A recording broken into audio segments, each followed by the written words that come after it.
Salve, salve meus amigos do Execução Fiscal em Curso, mais uma Flash Live. Daqui de 1 hora inicia a aula 2 do nosso treinamento gratuito Resolvendo a Execução Fiscal. Pessoal, quando eu iniciei lá nas execuções fiscais, há muitos e muitos anos, eu acabei tendo muita dificuldade, né? Porque eu vim muito cedo do concurso, enfim, estudei essas coisas de forma teórica e enfrentei uma realidade em que existia uma certa carência, né? De conteúdos práticos que verdadeiramente ajudassem quem estava ali no campo de batalha, com a barriga no balcão, como dizem os juízes, né? Encostando a barriga no balcão, tendo que resolver esses problemas das execuções fiscais. E aquilo me chocou, né? Eu me lembro, como se fosse hoje, eu estudei redirecionamento, até já contei para vocês em outras ocasiões. Mas eu estudei redirecionamento, que era a virada de chave da responsabilidade objetiva para subjetiva. Começava a ganhar fôlego no STJ, esta jurisprudência que acabou sendo confirmada, né? A súmula 430, por exemplo, agora reafirmada no tema 981, de que não se pode cobrar débito tributário pelo mero inadimplemento, não se pode redirecionar a execução contra o sócio. Isso aí estava virando essa chave na jurisprudência do STJ. Eu estudava isso aí como uma coisa teórica, assim, né? Aquilo até me deixava chateado, porque eu entendia como a jurisprudência antiga, que tinha que redirecionar, tinha que cobrar, prescrição da FGTS era de 30 anos, se não, Deus me livre, a gente não vai cobrar de ninguém, como é que essa coisa fica essa tramóia e tal, aquela coisa meio juvenil, assim. E aí eu cheguei na vara, né, e tá, onde é que estão os redirecionamentos? Gente, como é que isso aqui funciona? É uma outra ação, é uma mesma ação, é dentro do processo, é um outro incidente, é autuado apartado, como é que se resolve isso aí? E aquilo me impressionou, porque é na prática que a gente vai vendo, e talvez alguns de vocês também tenham tido esse choque, né? Esses tempos eu sou de Lajeado, uma cidade do interior do Rio Grande do Sul, e lá estão depositados, guardados, ainda num armário, alguns cadernos meus da graduação, e eu fui revisitar alguns cadernos. Esse eu percebi que eu tive até umas notícias, assim, uns highlights. Execução fiscal tem uma lei própria. É um rito privativo da Fazenda Pública. O executado aqui tem que observar a lei 6830. Eram coisas assim, bem vagas. Era uma página e meia, isso que eu anotava bastante. Tinha uma página e meia anotada, assim, execução fiscal, lá numa aula de tributário. Na verdade, muito pouca gente tem execução fiscal, para não dizer assim que ninguém tem, né? Para não dizer que ninguém tem. Pelo que os meus alunos falam, ninguém tem execução fiscal, e daí fica esse choque, né? A gente nem sabe que isso aí existe, né? Que na graduação, e quem faz OAB, faz civil, faz comercial, faz penal, que nem eu fiz penal, né, no meu tempo da OAB. Então nem sabe que existe esse diabo dessa execução fiscal. E eu fui tomar conhecimento dela, como eu tive uma página e meia, fui tomar conhecimento dela de forma mais aprofundada na preparação para o concurso. E ainda assim eram coisas assim teóricas, né? Nas minhas provas de sentença, nunca caiu tributário, era a responsabilidade do Estado, era penal, né? Indenizatórias, coisas assim, né? Desapropriação indireta, ACP, né? Ação popular, eram umas coisas assim mais processuais, não caía tributário assim. E aí que na prática que a gente vai se defrontar. E aí, quando eu comecei, eu tive muita dificuldade para entender, como diz, era até uma coisa meio bizarra, assim, porque eu fiz o mutirão no previdenciário, né? Eu não sei por que eu fui escolher mutirão no previdenciário. Eu gostava de previdenciário, gabaretava as provas de previdenciário. Hoje já não sei mais nada de previdenciário. Mas eu comecei na execução vindo do previdenciário. Gente do céu, que coisa louca isso aqui. Me diz minha mulher, é uma coisa louca. E aí eu tive que suar o sangue para entender essas coisas. Hoje eu até dou risada. Mas foi muito difícil. Por exemplo, prescrição intercorrente, uma demanda de vocês, entender o rito de vocês, da execução, pedido de vocês. Vai sair o livro, Vinícius! Bora lá com a Tia Latam publicar, estou esperando a capa para aprovar. Bom, então foi uma necessidade que vocês trouxeram, como era uma necessidade minha. E eu sabia essas coisas, né? Como funciona a execução, como funciona o redirecionamento, como funciona a prescrição, como é que se conta. Nunca existia algo condensado, como eu disse. Não tinha onde olhar isso quando eu comecei lá na execução. Nem vocês tinham isso aí. E aí foi a necessidade que me fez condensar essas informações, concentrar esse conhecimento, que era para consumo próprio, muito me perguntavam, os servidores me perguntam, né? Vocês me perguntam pelas caixinhas de perguntas, são coisas que eu conheço, que eu fui dominando pela prática. E aí eu nunca tive essa oportunidade que hoje existe, que é a oportunidade de acessar esses conhecimentos de forma concentrada, acessar esses conhecimentos de forma organizada, né? Testada, conhecimentos testados, validados, que não é assim achismo. Ah, eu acho que o redirecionamento é assim. Ah, eu acho que isso aqui deve... Tu acha nada. Tem que ser na jurisprudência, o que acontece, como é que as coisas funcionam. Na prática, por A mais B, é preto no branco. Não dá pra... Não tem achismo aqui, né? Então, essa que era a minha dificuldade e que o perfil busca concentrar, trazendo para vocês as coisas como são, as coisas reais. Eu considero aqui, é o Supremo, é o STJ, são os TRFs, principalmente o meu TRF, que, digamos, né, é o melhor em termos tributários do Brasil, e todo mundo do Brasil concorda. O TRF da 4ª região é assim, muito bem avaliado, para não ficar rasgando cedo no nosso tribunal e denegrir os outros, mas é o mais bem avaliado em matéria tributária. Nós temos varas tributárias, tem turmas tributárias, são muitos tributaristas exportados para o resto do Brasil. Daí que a jurisprudência Suprema, STJ, tribunais, especialmente TRF da 4ª região, quando não tem solução aí, eu coloco para vocês o que eu penso, quais são as divergências, como isso funciona na prática, como os juízes processam, o que normalmente acontece.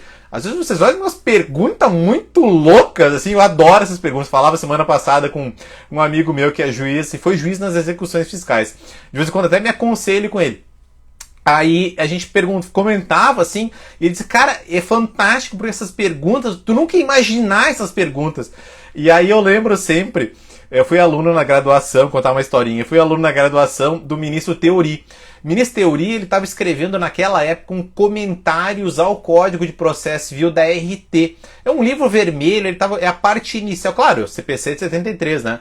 E ele estava escrevendo esse livro. E aí, ele estava estudando execução, era um autor de execução, né? E dando aula de execução. E aí uma colega minha, que é promotora hoje, fez uma pergunta pra ele, assim, ele sempre ficava com a cara segurando, assim, e ele tinha um olhar enigmático, era fantástico, um dos maiores juristas que eu conheci.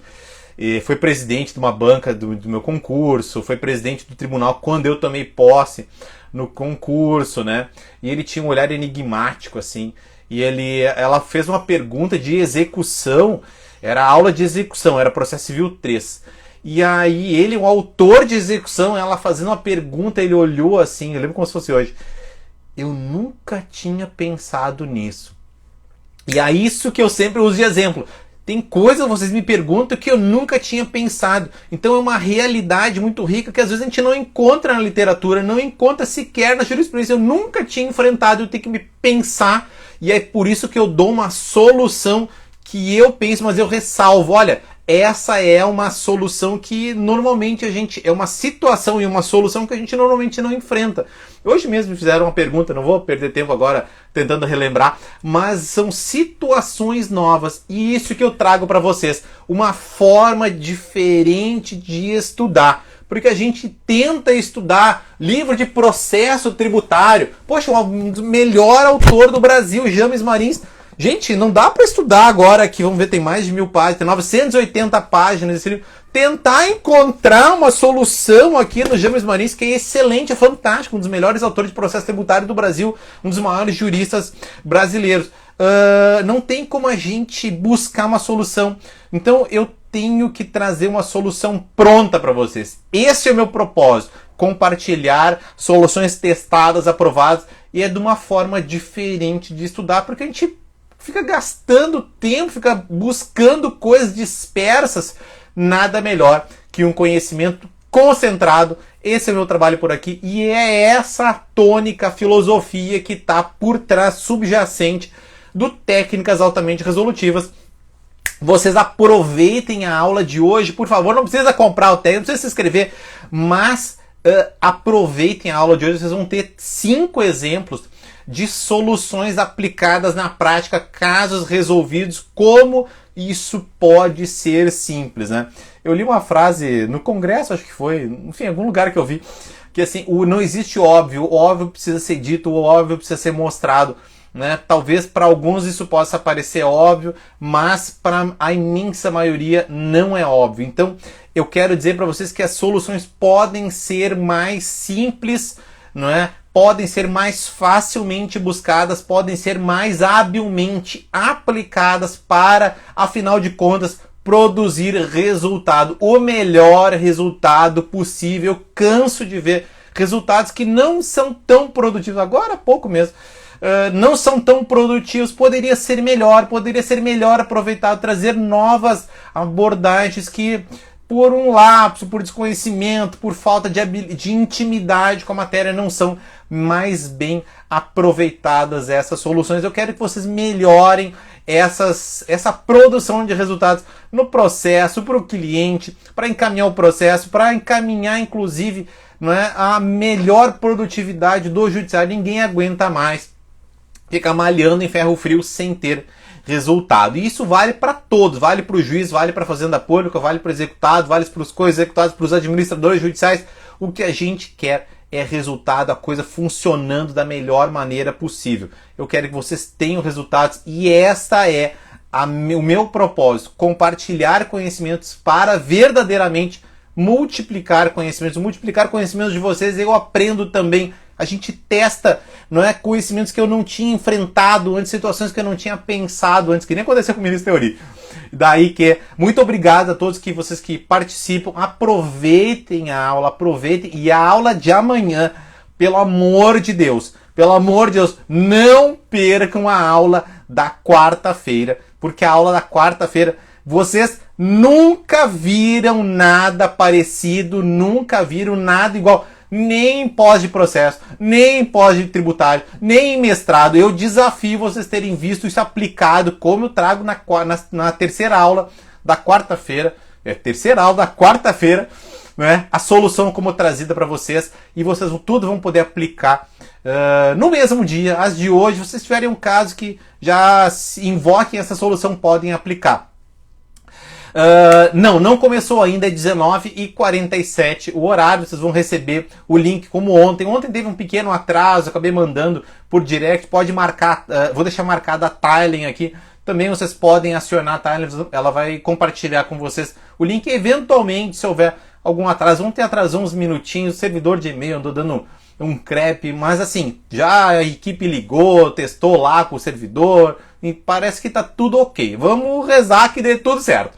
Pessoal, muito obrigado a todos que acompanharam, que estão acompanhando o nosso curso. Foi preparado com muito carinho, foi muito trabalhoso selecionar os dados, selecionar os casos, selecionar as soluções, trazer tudo de uma forma condensada, né? Em poucos minutos trazer conteúdo de valor que vocês não encontrariam em outros canais, em outros lugares, né? Em outros cursos, quiçá, certo? Então, aproveitem essas oportunidades que são de coração preparadas para vocês. E as inscrições para o TAR, a segunda edição, a reabertura do TAR, é quinta-feira. Quinta-feira nós vamos reabrir as inscrições, vocês vão receber também um e-mail informando ali o momento de abertura, e vai ter uma oportunidade bacana para a própria quinta-feira, de quinta até a meia-noite, 19h47 até a meia-noite da quinta-feira, tá bom?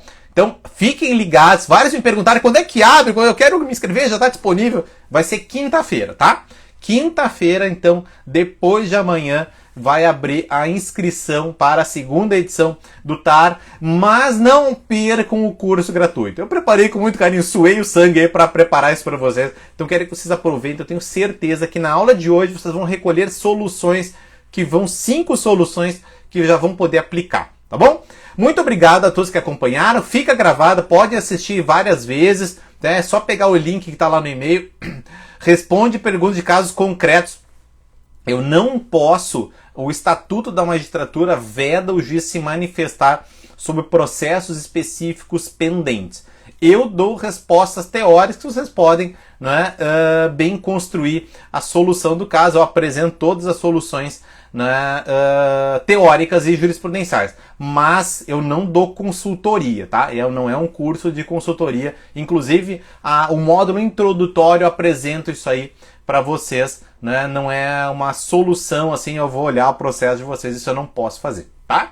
Mas fica aí o registro, quinta-feira abre as inscrições. Muito obrigado que acompanharam. Daqui a pouquinho vai o e-mail com o link da aula 2. Vocês podem assistir, podem reassistir, podem assistir a aula 1 também, tá bom? Aproveitem qualquer coisa, me chamem no direct, pode chamar também a Thailen para algum suporte, tá bom? Muito obrigado, um abraço e até a próxima, pessoal!